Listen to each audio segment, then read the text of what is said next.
Vascaíno, eu sou o Thiago Fontes, falo direto de Brasília, Distrito Federal, trazendo mais um vídeo para o canal. Vamos bater um papo, trocar uma ideia, atualizações sobre tudo que tá pegando no Vasco e Campeonato Brasileiro. Nosso campeonato, nosso drama volta hoje, né? Sábado e domingo tem jogos do Campeonato Brasileiro. Vamos trocar uma ideia, bater um papo aqui. Antes eu pedir para você deixar o joinha, deixa o like, se inscreve no canal, comenta, compartilha, deixa o hype, tudo que você puder fazer para o canal ser indicado no YouTube. Eu agradeço a galera que ajuda. A gente já chegou ontem a 130 mil inscritos no canal. Cara, isso é muito legal, né? Muito legal mesmo, cara. Então, agradecer a todos vocês que apoiam, ajudam o canal Vascaíno Cerrado aqui diariamente, tá bom? Vamos falar de Campeonato Brasileiro. 3 jogos abrem a 23ª rodada. 23ª rodada já do Campeonato Brasileiro.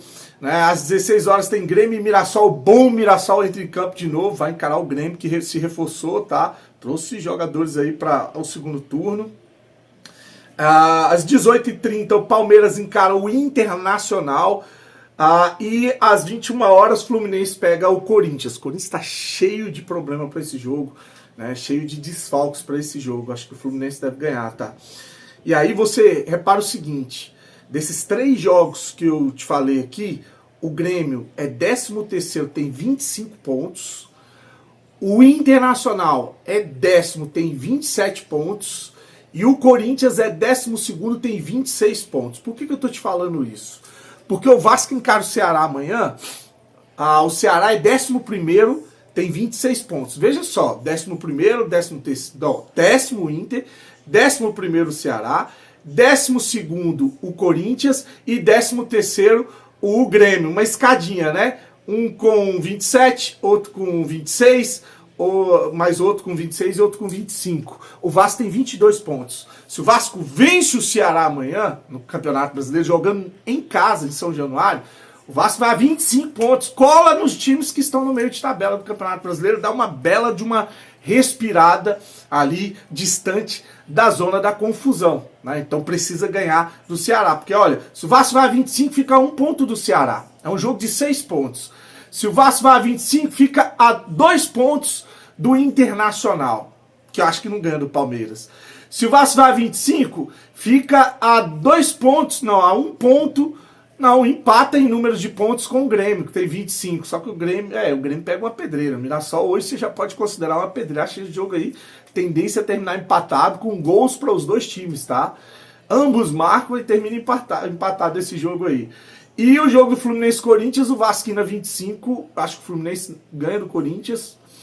O Vasco indo a 25 fica a 1 ponto do Corinthians. Se tivesse vencido o Corinthians em São Januário, hein, cara? Olha a situação que a gente estava. O Corinthians era que para estar lá embaixo e o Vasco para estar numa situação melhor. Então tá aí. Então o Vasco se vence, cola nesses times de meio de tabela e o Vasco tem um jogo a menos que o Corinthians, tá? O Vasco tem um jogo a menos que o Corinthians. O derby na Itália, o Juventus acabou de fazer um gol em cima da Inter de Milão. Estou ouvindo aqui a televisão lá.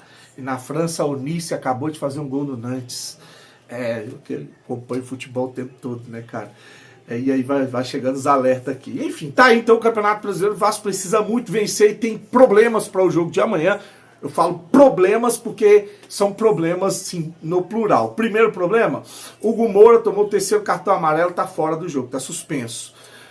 Segundo problema, o Tietê voltou a sentir dores na coxa, tá fora do jogo.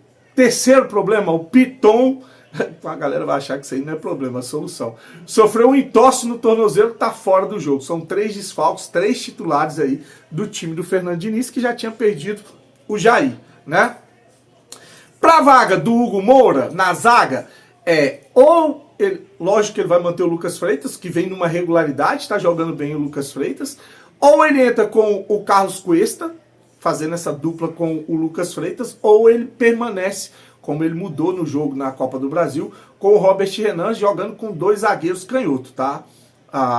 Ele pode fazer isso. Daqui a pouco eu vou dar uma ideia que eu faria usando o Robert Renan e o Carlos Cuesta. Para o meio de campo, né, com o Tietê fora, ele deve escalar, pelo menos a prévia que eu vi, ele deve escalar o Cocão. O Cocão fez para mim o pior jogo com a camisa do Vasco contra o Botafogo. Quando ele saiu, o Vasco voltou a jogar.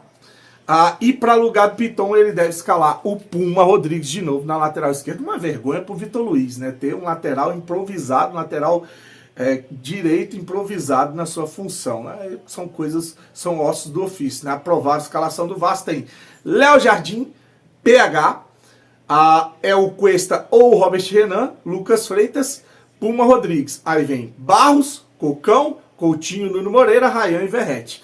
Eu não colocaria o Cocão, cara. Cocão me assustou no último jogo. Cocão me assustou lá ele, né? O Matheus Carvalho jogou muito mal no último jogo. Sabe o que eu faria? Lembra que eu conversei ontem com o Robert Renan na live? Botei o corte aqui, você não viu, tá dando mole. Foi o único canal que conversou com o Robert Renan, o cara da polêmica do pênalti. Então, assim, o Robert Renan, ele falou que já jogou, que joga de zagueiro pela esquerda, direita, joga de volante, né? Já jogou de volante e joga de zagueiro, que ele é canhoto, pela esquerda. Eu colocaria a dupla de zaga, o Cuesta com o Lucas Freitas e colocaria o Robert Renan de volante, tá? Botaria Barros e Robert Renan. Tu viu a saída de bola do Robert Renan? Robert Renan tem uns lances dele aí rolando na internet. Parecia que o Ryan tava jogando de zagueiro do Vasco. Mas parecia ter dois Ryan em campo. O cara tem uma saída de bola ali, um domínio, um controle absurdo, cara. Então eu entraria, ao invés de Matheus Cocão, eu entraria com Robert Renan no meio de campo, de volante, junto com o Barros, com o Coutinho, Nuno Moreira, Ryan e Verrete. Tá aí. Essa seria a minha escalação. Qual que é a sua escalação para o jogo? Deixa a sua escalação e uma observação para a opção no banco de reserva. A gente tem o Paulinho e o Estrela, que não estão sendo utilizados. Né? Paulinho, a tristeza, né, cara? Paulinho que chegou e caiu na graça da torcida do Vasco, depois da lesão, nunca mais teve sequência, nunca mais nem tem oportunidade, né? É uma tristeza, né? É triste, né? Paulinho vascaíno, família vascaíno, bom jogador e não consegue se encontrar mais. Paulinho e Estrela, Andrés Gomes, David e Matheus França seriam as opções aí para o banco de reserva.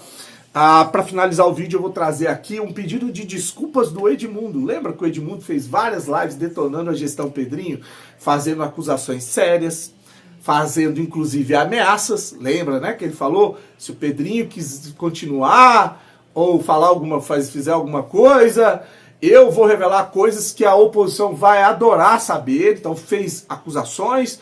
Quais acusações? Com relação a empresário, ele fez uma acusação que séria, dizendo que o Léo Jardim só renovou com o Vasco com uma condição do Vasco contratar o Thiago Mendes, que não joga. Não joga, nem citei ele aqui. Thiago Mendes que chegou e não joga. Então foi uma das acusações que o Edmundo fez em live. Tinha outras aí, mas vamos lá. Fez acusações, fez ameaças, né? Disse que ia fazer campanha contra o Pedrinho, que ia apoiar qualquer candidato de oposição contra o Pedrinho, né?